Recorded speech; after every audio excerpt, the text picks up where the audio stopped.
ایک شخص صاحب نصاب یعنی مالدار تھا اور اس نے قربانی کی نیت سے بکرا خریدا، لیکن قربانی کے دن آنے سے پہلے وہ مالدار شخص غریب ہو جاتا ہے، تو کیا وہ اس بکرے کو بیچ کر کے اپنے استعمال میں لا سکتا ہے، اپنے اوپر خرچ کر سکتا ہے یا نہیں؟ یہ سوال ہے۔ جواب یہ ہے کہ اگر قربانی کے آخر دن تک بھی وہ صاحب نصاب نہیں ہوتا ہے،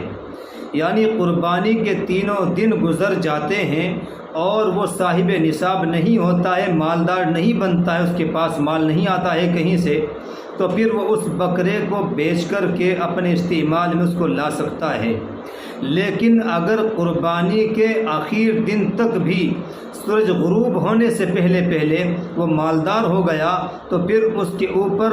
بکرے کی قربانی واجب ہے، چاہے تو اسی بکرے کی کرے یا کوئی اور بکرا خرید کر کے اس کی قربانی کرے۔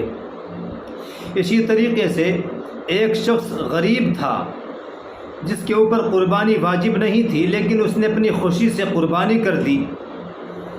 قربانی کرنے کے بعد مثال کے طور پر اس نے 10 تاریخ کو قربانی کی یا بقرعید سے اگلے دن قربانی کر دی، اور ابھی قربانی کا آخری دن باقی تھا کہ اس کے پاس مال آ گیا، وہ مالدار ہو گیا، غریب سے مالدار ہو گیا، تو اب اس کے اوپر دوسری قربانی بھی واجب ہے۔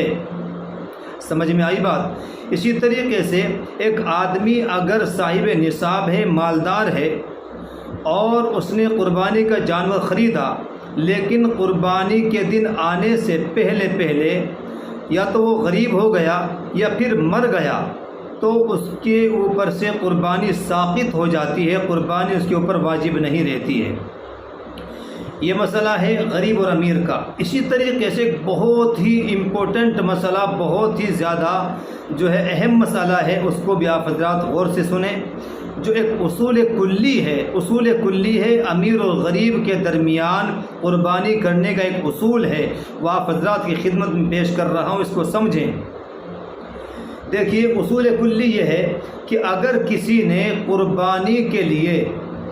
بے عیب جانور خریدا،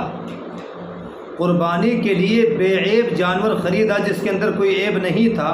مگر بعد میں کوئی ایسا عیب اور نقص پیدا ہو گیا کہ جو قربانی کے لیے رکاوٹ تھا، جس کی وجہ سے قربانی نہیں ہو سکتی، تو اب یہ اصول کلی یاد رکھنا ہے کہ اگر قربانی وہ منت مانی ہوئی تھی، کسی نے منت مان رکھی تھی کہ اگر میرا فلاں کام ہو گیا میں قربانی کروں گا یا میں اس جانور کی قربانی کروں گا، تو اگر منت کی قربانی تھی تو یہ اصول یاد رکھیں، تو چاہے تو وہ آدمی امیر ہو یا غریب، منت ماننے والا قربانی کر رہا ہے جو، چاہے تو وہ امیر ہو یا غریب، اس کے اوپر ایک بے عیب جانور کی قربانی کرنا ضروری ہے، اس جانور کی قربانی نہیں کر سکتے۔ لیکن اگر وہ آدمی منت مانی ہوئی قربانی نہیں کر رہا ہے اور آدمی غریب ہے، تو پھر اس کو اسی عیب دار جانور کی قربانی کر دینا کافی ہے۔ لیکن اگر وہ آدمی مالدار ہے، صاحب نصاب ہے، تو اس کے اوپر بے عیب جانور کی قربانی کرنا ضروری ہے، اس عیب دار جانور کی قربانی نہیں کر سکتا۔ تو ٹھیک ہے، امید ہے کہ آپ حضرات کو یہ ویڈیو پسند آئی ہوگی انشاءاللہ، اور آئے گی بھی۔ آپ سے درخواست ہے کہ اس ویڈیو کو اپنے احباب تک بھی پہنچائیں۔